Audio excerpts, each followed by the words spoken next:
Federal High Court in Malaysia sentenced me death by hanging. They took me to the prison where I stayed and I had my baby. This Nigerian woman was sentenced to death by hanging in Malaysia after giving birth in Malaysia prison and spent over 3 years in the prison for the crime she believed her husband intentionally tricked her to commit in Malaysia without her knowledge. But what happened that she is alive today after sentenced to death by hanging in Malaysia will shock you. Watch as she narrates the sad story and share your thoughts on the comment section.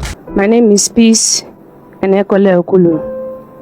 2009, I got married to my husband, Mr. George Unazi. So after the marriage, he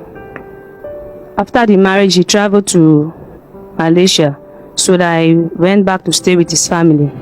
That was 2010, January he traveled. So by 2011,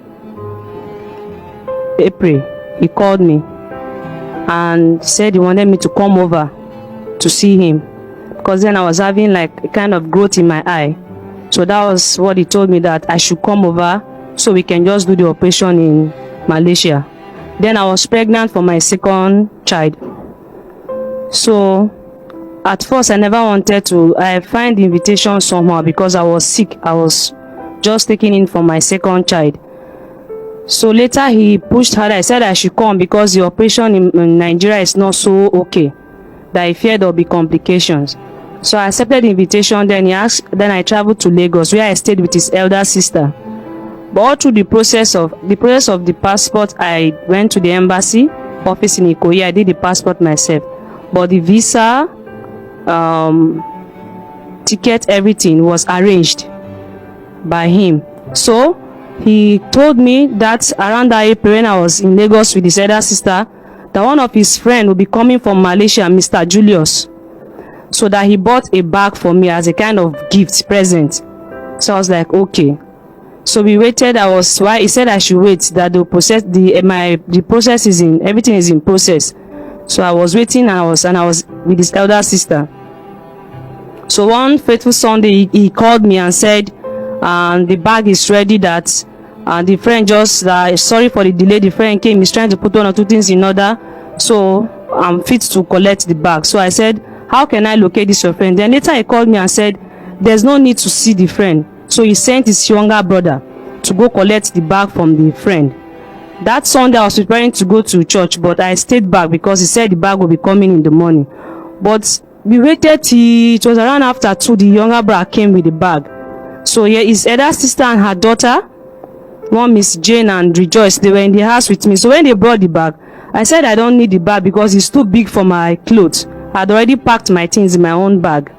So he now called me, said I should come with that bag. That I should come with the bag. That he the was bag insisting. They insist, say make you carry the bag. He say my carry the bag come. Say the bag they matured, look like bag when you carry travel to overseas. So me being naive and with the trust I have for a husband, I never one day would believe that my husband can use me for drug trafficking.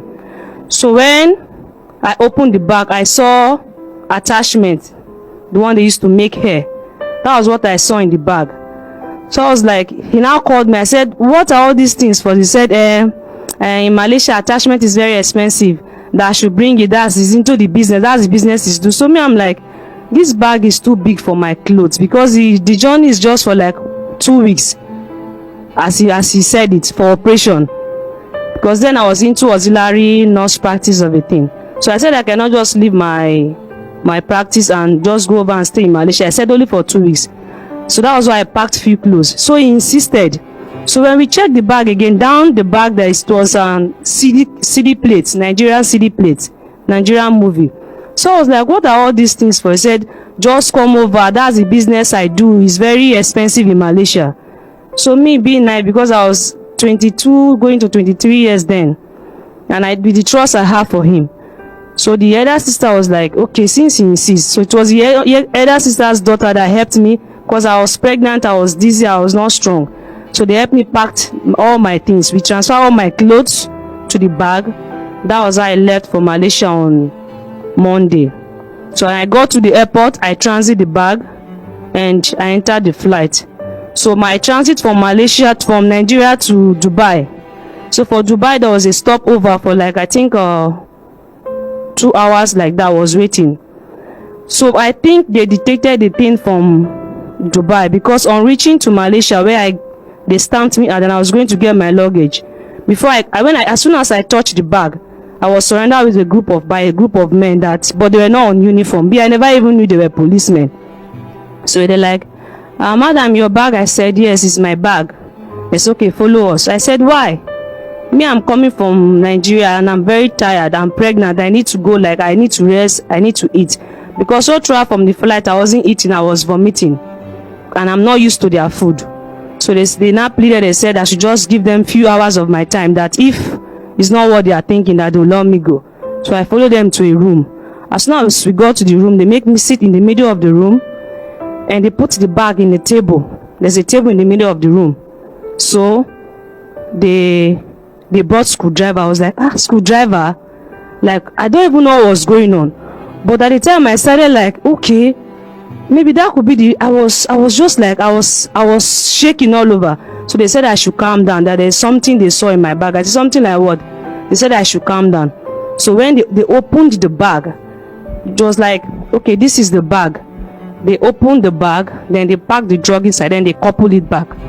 So they all used a screwdriver. It took them 2 hours to open the whole bag. That was when they brought out 3 bags of drugs and they coupled it back again. So you don't have idea of drug trafficking and being there. There's no you ever know there's something in that bag. And coming from a husband I married. So I was shocked, and that was when they started beating me, that I have to tell them the truth or else it will not be funny. So I said, I don't know. With me, I had invitation letter from my husband. So they're and his phone number was written on it. So I was okay. That was when it occurred to me, how come I'm coming to see my husband and he told me he's not going to come to the airport to pick me. So there's an address in the invitation letter that as soon as they stamp me out, when I get my luggage, I should just get a taxi, give them the letter, they'll take me to the apartment where he stays. So the police drove me down to the apartment by following the address in the invitation letter, and they disguise themselves, make it look as if they are taxi drivers. So when we got to the apartment, they called. So there was one guy that came out. They arrested one Mr. Kingsley. But me, I don't know anything. I don't know him. I cannot implicate innocent person. I told them this is not my husband. But then when they were beating Mr. Kingsley, he said, my husband, George Unazi, ran away. So that was how he left. He was saying he would get a lawyer for me. No lawyer. I was in the lockup for police cell for 14 days, and they took me to court. After then, they took me to the prison where I stayed, and I had my baby.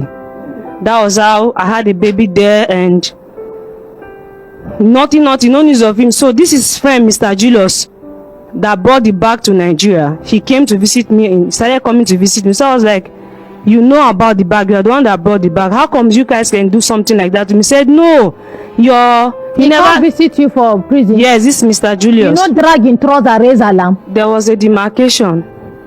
You know, signal the police there. I mean, the people, the prison wardens see one of the people where implicate you, make them drag the person. So the thing was the shock.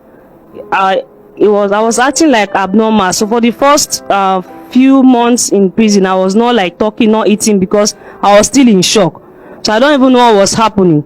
So that was when he came. He was apologizing. He said it's not his fault that my husband never told me that I'm his wife. He said it's one of his cousin's sister that is coming.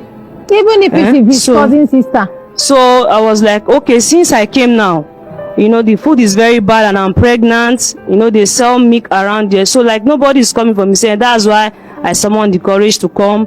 Please don't worry, we'll take care of you. We've gotten a lawyer. That's what they told me. They paid a lawyer. But whenever I go to court, there's no lawyer till they transfer the case to Federal High Court in Malaysia. So when he got to Federal High Court in Malaysia, there was nothing they could do about it. I have to face the law, which was law of 1952. The law of 1952, there is no pardon, is death by hanging. So I was in remand for 4 years. I kept going to court because there was no lawyer to represent me.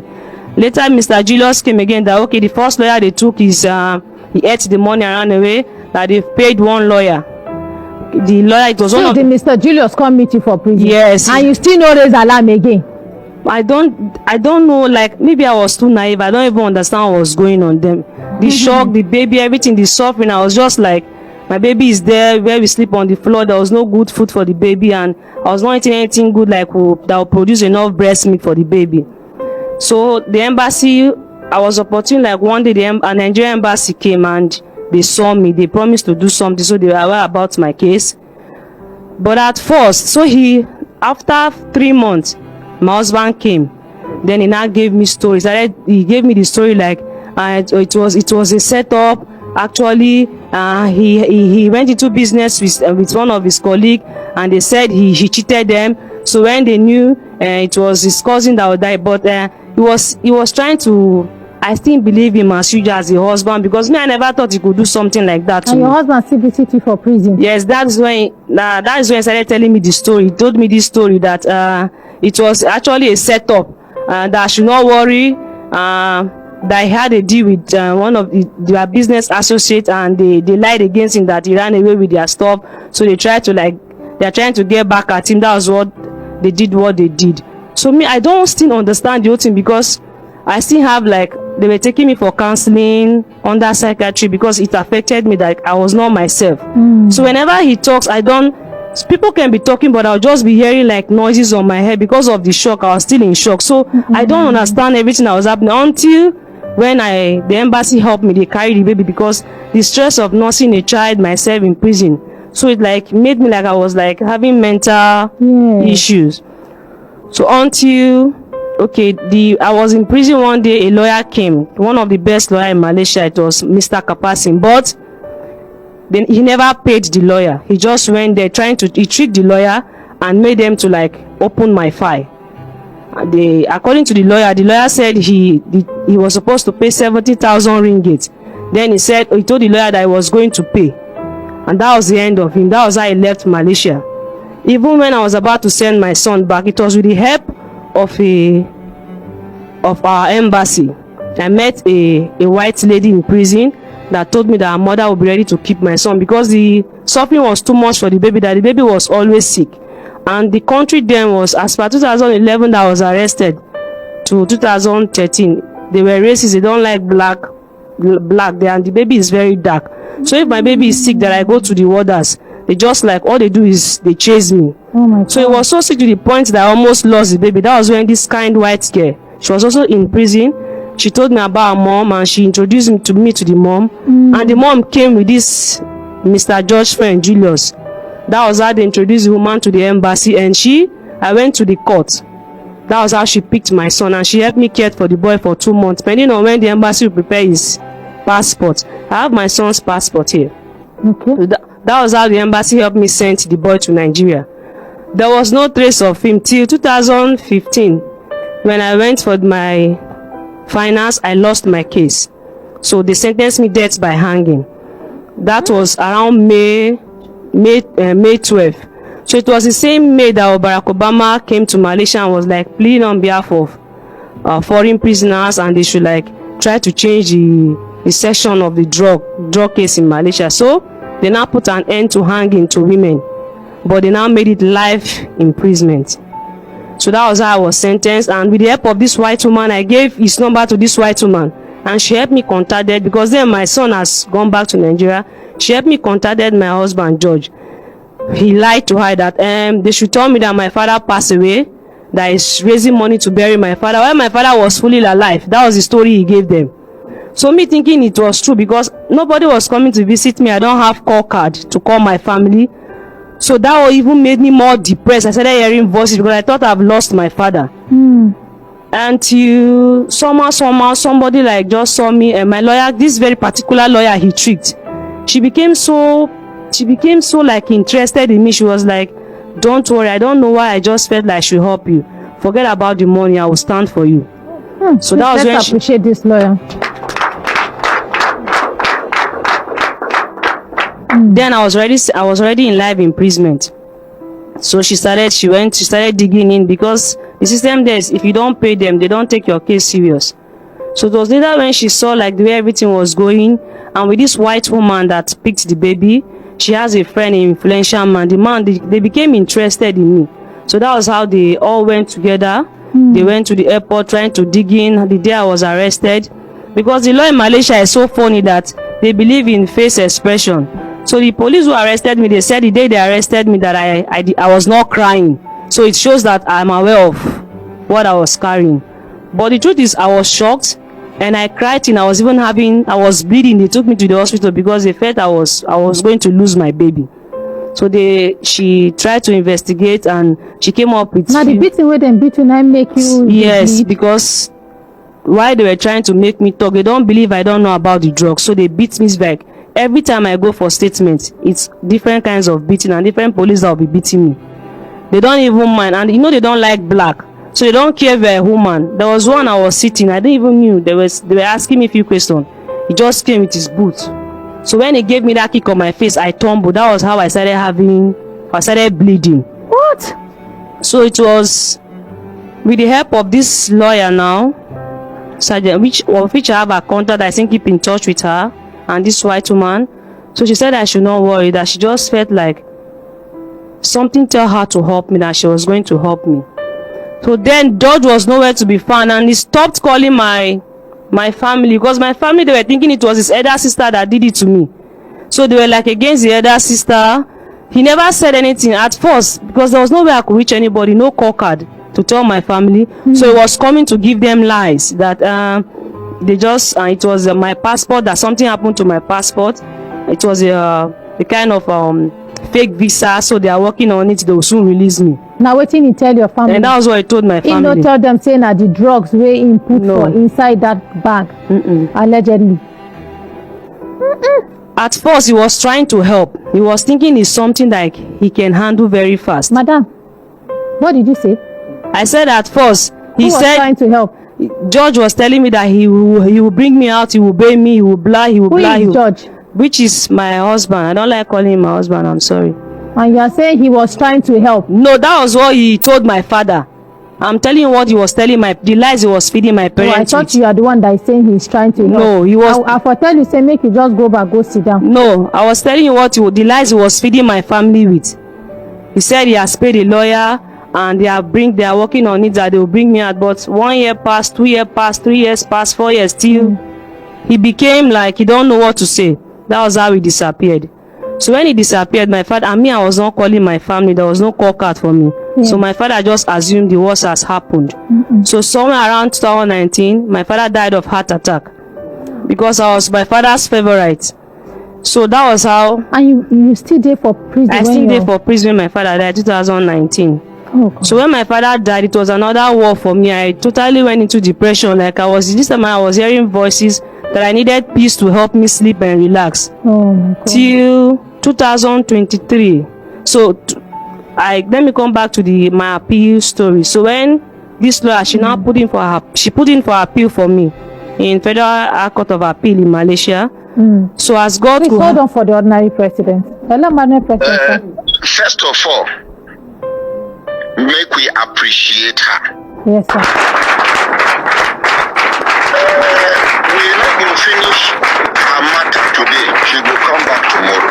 Yes, Madam President. The tomorrow be say she go bring this man picture. Okay, sir. We go show the whole world the face of this human being. Yes, sir. So that we don't know whether it will go deceive another family. Abi, he don't deceive another family. Peddle drugs. Yes, sir. Imagine saying no, if not be God will intervene on this matter. She for don't go because for that country they know they joke with anything will concern drugs. I don't know what I don't understand. Yes, sir. Now either by anyhow. The smallest one na life imprisonment. So since when she come back to Nigeria, it don't reach 1 year. It don't reach 1 year. 2023. She come back 2023, sir. 2023. Yes, sir. She go down the hill now from the inside. Yes, sir. Make she look for in picture. Make we show the whole world. Ask her whether she get in picture. Do you have his picture? Yes, she sir. get in picture, sir. Tomorrow we go show in picture. Yes, sir. Tomorrow we go reach out to her. Yes, sir. Tomorrow she go conclude her story. Yes, sir. Tomorrow, by the grace of God, many people go learn lesson. Yes, sir.